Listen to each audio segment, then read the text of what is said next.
Good morning, gang. So this is just going to be a very quick video explaining the process for the last essay and the couple of discussion posts that you'll see popping up between now and next week that will be designed to get you thinking about primarily the key difference between the essay that you just wrote about the train and the essay that you're going to write now. You gotta play games. Don't judge me. These are desperate times. My kid can play with an iPad. Shut up. The primary difference between the two essays will be objective, essentially.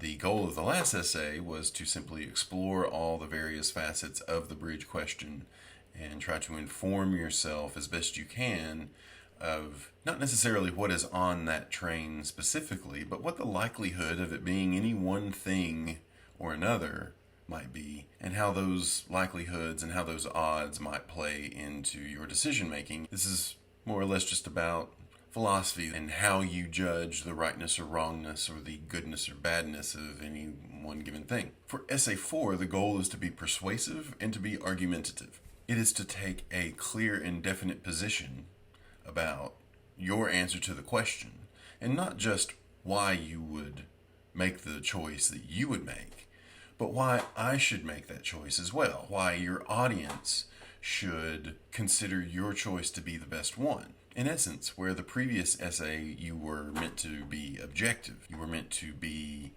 informative, more focused on matters of detail and research, this essay is about the subjective. This essay is about what you would do. This essay is about what you think the right answer would be. This essay is about what you see as the better of the two options. So in order to get you thinking the right way about this, we're going to look at a couple of smaller questions in the discussion posts over the next couple of weeks. The first question that we'll deal with is, what do you think are the most persuasive aspects of the question? Not necessarily the most important or the most impactful, but the most persuasive. And the best way to judge that is to ask yourself, during the course of your research, what are the details that you found that either reinforced your position, something that you weren't sure about, that you learned about that made you think, well then yes, I would stick with the choice I made? Or what are the details that made you change your position? I've talked to a couple of you who have said that prior to knowing really what you were dealing with, you might have said yes or no to pushing the boulder. And having researched a little bit, now you have kind of rethought your position and are now taking the opposite position. It is certainly not required that you do that, but whether or not you changed your position, you learned something new that made your position stronger, firmer, based on more than just your feelings about things. Now you know how many people we're dealing with on the train. Now you know about what kind of accident can happen if a train is wrecked. Now you know more about why people end up on the tracks. Now you know more about the laws pertaining to acting in hasty ways to save a person's life. Previously, all you had were your own sort of instincts about the question and your own sort of assumptions about what the details to those aspects of the question are. Now that you know something a little bit more concrete, regardless of whether your position has changed, your position is now stronger, and it is based in factual matters. So the question becomes, what are the details that made you the most certain that whatever position you take now is the better one? Not necessarily the right one, because there's really no right or wrong to this question. And there's just what you think best or the worst.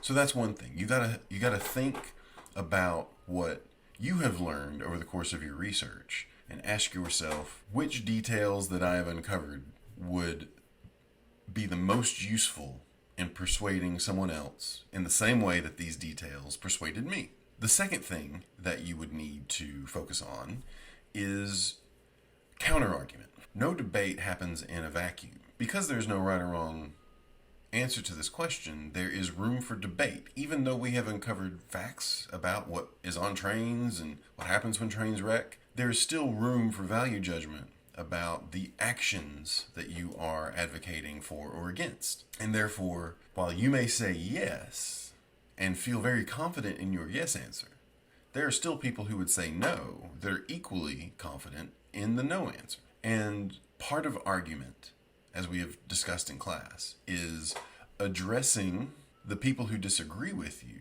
and having a counter argument prepared in order to refute what those taking the opposite position would say. You can approach this either from I say yes, I know what people who say no would say, let me address some of those reasons and offer a rebuttal, or you can anticipate what a person who taking the opposite position might say and address it in a manner such as, so I would say yes or no because of reason A, B, and C. Someone who disagrees with me might point out X or Y or Z about what I just said, but, and then further refutation. So you can either address opposition in terms of what you know the opposition might say about their own position, or you can address opposition from the perspective of what they would say to attack your position and to defend against that attack. It is important to recognize a couple of things about counter-argument. One is that you have to make sure that your counter-argument is relative to the argument that was just made. You can't come out of left field with a completely unrelated item and hope that that redirects the focus of the conversation into this new line of thought. If someone would tell you that they wouldn't wreck the train because they're unsure of the number of people that might be on board, then whatever argument you come back at that with has to address that point, has to address the uncertainty about what is on the train. You can't come back at a point about the uncertainty of the train's contents with, well, if I push the boulder, I would be protected by the law. That would be a non sequitur argument, meaning that bringing up points about the law wouldn't have anything to do with what is actually on board the train. And therefore, that counter-argument would be flawed because it's not addressing the point that was just brought up. You've got to be careful because you can't avoid addressing a point and hope that that suffices as a counter-argument. Another thing that you have to bear in mind when it comes to counter-argument is the tone of how you approach the task of counter-argument. I'm sure a lot of us feel very certain about the correctness of the position that we're taking. You must acknowledge that people who disagree with you are very likely just as certain about the rightness of their position. And you can't come back at someone who offers a good reason for an opposing position by just attacking that person, saying they're stupid, or just doubling down on your own position again in hopes of just reinforcing what you just said. This has much more to do about your consideration of your intended audience. You have to recognize how your counterargument might be perceived by your audience. You have to assume that your audience is intelligent enough to recognize when you are engaging in bad faith argument. If someone brings up a good point and all you do is say, yeah, but you're an idiot, anyone watching from the outside is going to hear that argument and recognize that you had nothing to say in response to that. And so because you didn't have anything to say in response to that, you just attack the person who held the position. And that kind of brings me to the third thing that I would like you to really consider while writing this last essay, and that is your own writer's voice. And this takes us back to our very first assignment, where you analyze the persuasive tactics of the authors that we read in class, and that we compared the different rhetorical strategies thereof. And we talked about an individual author's use of evidence and specific details to support a point, their logos. We talked about their ethos, which is the manner with which they try to come across as someone who should be taken seriously about this topic, and someone who knows what they're talking about, and someone who has either the expertise or done the work necessary to understand what is really at stake here. And then, of course, last but not least, there's pathos. There's the tone with which you approach this argument. All of which are very important for you to consider when you address this topic. This can be a decision that relies upon a reasonable evaluation of your own strengths, both as a writer and just as a person. If you are somebody for whom this question is frustrating or angering or one that makes you sad, then these are emotions that other people very likely feel when addressing this similar topic. So you can build your argument around whatever emotional context for answering the question you would wish. To this end, I would recommend that you consider your persona.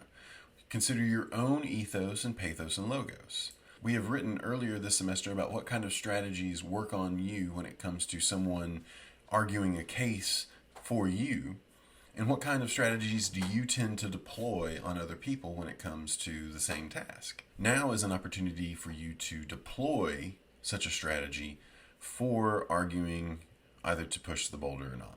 Research will still be a necessary component of this assignment. The good news is that you can use many of the same sources that you use to write Essay 3 in order to write Essay 4. But the focus is no longer on the research. The focus is on your argument. Your use of research will simply be in support of what you say. So if you make a case that one should take the risk of wrecking the train because more than likely it's a freight train with only 2 people on board and pushing the boulder would end up as a net gain, then you've got to cite a source in that moment to support that. But you don't necessarily need to dive into all the research that you dove in before. You only need to cite the research that will help you specify the claims that you make or to help illustrate the claims that you are refuting in your counter argument. So that will be the name of the game for the last essay.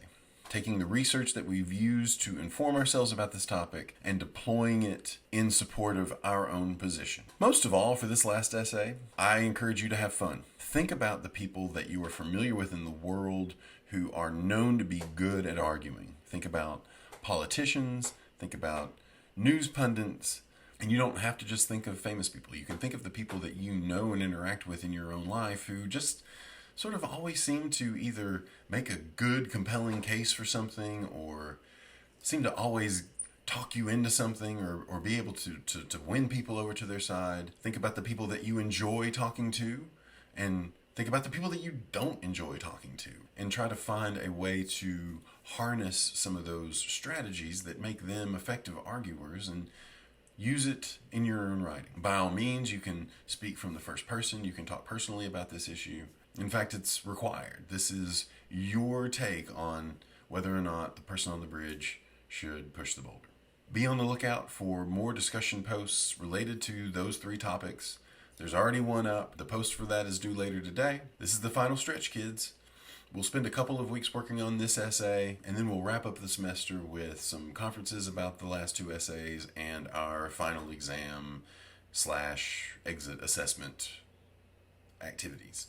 I hope you're all doing well. If you have any questions about this coming essay or if you have any questions about the discussion post work, please let me know. Shoot me an email, holler at me through Teams during office hours. Either way, good luck, happy writing.